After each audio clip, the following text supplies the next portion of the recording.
Hello, everybody. Carl Diffendorfer here. Good to see all of you. It's been a little while since I went live, and I know that I need to do this more consistently because here's what happens. I sit in coaching sessions with business owners from all over the world, and in these sessions, there's these, I call them coaching nuggets that I pull out of the coaching sessions.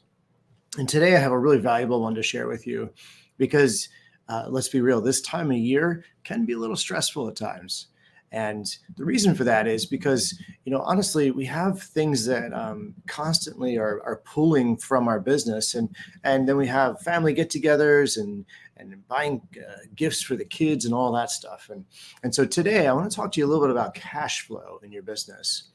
And so let's talk about that. But first of all, I want to share with you this concept that I've been kind of percolating on, and that is that if you know your business, then you can fix the things inside of it.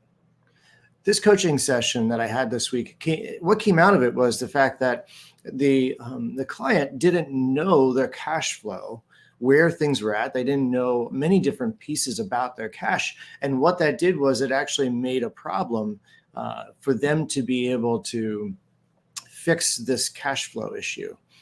Now, in this scenario, this client, their cash flow issue is seasonal. And what that means is they're moving into their slow season. And so what it does is it creates a problem for them in December, January, February, March. There are many different types of companies that have that type of issue.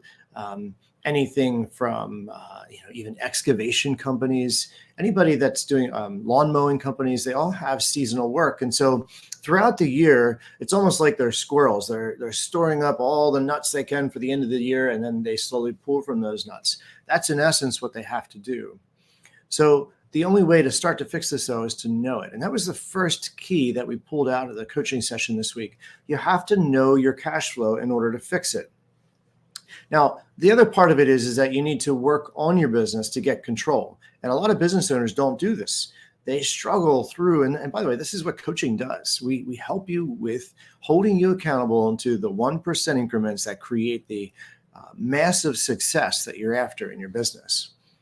And then finally, we kind of help them do less more successfully by delegation and delegate, automate, eliminate, to get them the freedom in their business. So get control, know, and get freedom in your business. That's what we do as coaches. So as you listen in today, think about, okay, should I sit down for one of those rapid fire coaching sessions with Carl just to talk with him briefly about maybe what I don't know about how I could fix this problem inside my business? We as coaches love to help. We're always here to help you. Okay, so cash flow. Let's talk about it for a moment.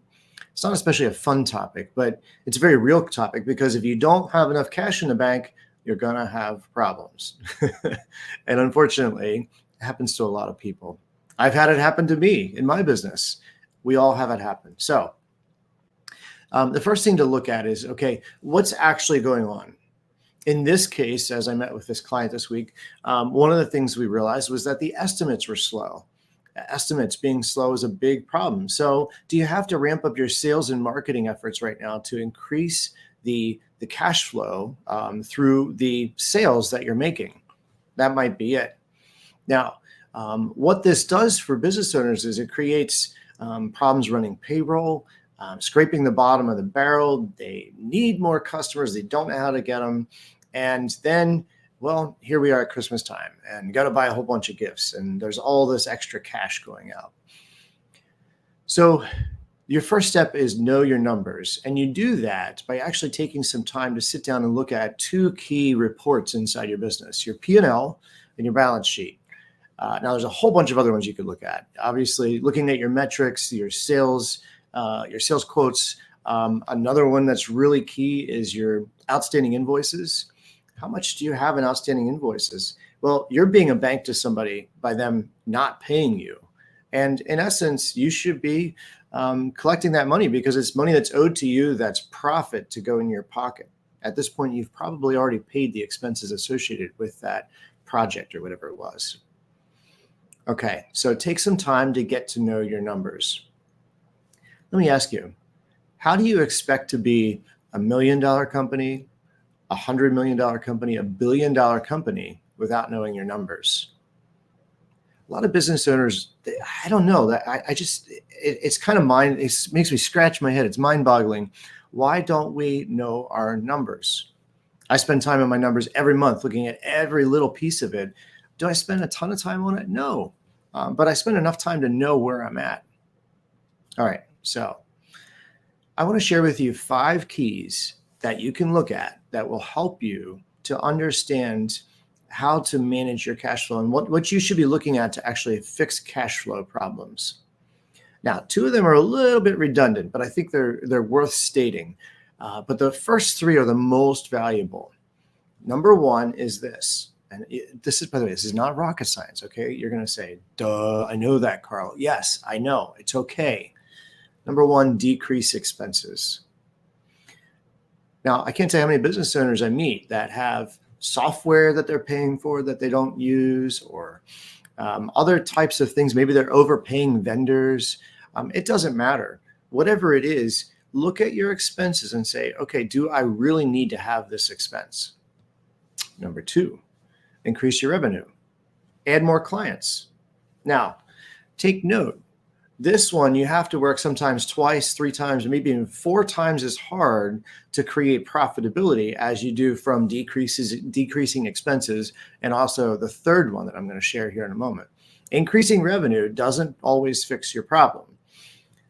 What do I mean by that? Well, let's say you are a $500,000 company. On the smaller side, you generate $500,000 a year. And you have... let's say you have 15% profitability. Well, that would equate to $75,000 in net profit. Okay, great. Now, let's say you are a $350,000 company and you shift your profit. Well, let's say you can shift it to 40%. Well, $350,000, 40% net profit, that ends up being $140,000 net profit. You just did less revenue, put more money in your pocket. And by the way, you worked less hours. I've actually walked through that in businesses I've owned and with with some of my clients. It's invaluable to work on your profitability, and decreasing your expenses is one of the ways to do that. Now, the third one, so we have decrease expenses, increase your revenue. The third one is increasing your efficiencies. Now, efficiencies are the things that we do inside of our business that make us do something faster and more profitable. Whether the team does it or software does it, or whatever it is that enables us to do something faster. If we can do something in half the time, we just increased our profitability. And so increasing efficiencies is actually one of the most overlooked pieces of how to increase profitability, but one of the most valuable. Your processes and procedures play into this, and they're so important for the profitability of your organization. Now, another way to help with cash flow when it's tight is to sell off excess inventory. If you have too much inventory, you have machinery, you have equipment, you have things that you're not using, sell them off. It's a great way to create cash flow, quick cash flow. You already own the item, at least sell off the items you own. Don't sell off the leased items, but sell them off and generate the revenue. And then finally, this is just a really, really, really important concept when it comes to cash flow and managing cash flow and really keeping on top of it. And that is, you need to spend less and save more.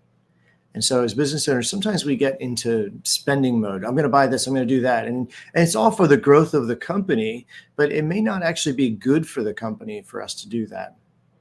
So now, as a reminder, your first line of defense is to look at where your outstanding invoices are at. Don't hesitate. Go look at it. Say, who owes me money? That's so important. Now, a couple other things you can do, though, is limiting your overhead, obviously. Look at, do I have an imbalance of how many people I have inside my organization that don't generate revenue to the amount of people that do generate revenue? If you have a 1-to-1 ratio, you're probably out of balance. You should have more people generating revenue than people that don't. Now, another one is limiting overtime. I can't tell you how many businesses I run into that have so much overtime and they say, oh, we have to have that. And we kind of go back and forth and they hee-haw about it. And eventually they say, you know what, we do need to cut down our overtime. Another way is limiting mistakes. How many mistakes does your company make that cost you dearly because you have to go back out and do work over again that you shouldn't have had to do? All of these things affect our cash flow. Another thing to look at would be your line of credit. Do you have a line of credit? Look at your balance sheet, look at how much you have in assets inside your company, and then decide, is a line of credit something worthwhile that I should look into? It might be something worth looking into. Now, be very, very, very careful with this. My rule of thumb is you never want to use more than 50% of your line of credit, and your line of credit is there to help you. It's not debt. So don't use it to create debt for the company, but use it to help you with the cash flow management that you have. Okay, so I just dumped a whole lot on you as to how to manage your cash flow, but this stuff is invaluable. And so as you go about your week and as you go about looking at your cash flow at the end of the year here, where you're at, if you're moving into your slow season, say, okay, how can I maximize my cash flow right now in order to be able to get through this season? Now, if you want other strategies, I got a whole bunch more. I'm happy to share them. Reach out to me. You can go to ineeda.coach. ineeda.coach. Schedule a 15-minute session with me. I'm happy to do it with anybody. Pick my brain, and let's see what we can figure out for you. There's always an answer. There's always a solution for you. And so I look forward to chatting with you. Happy holidays. Merry Christmas. May God bless you this season as you remember what this season's all about, and that is that Christ came and he came to save all of us. There's no greater joy.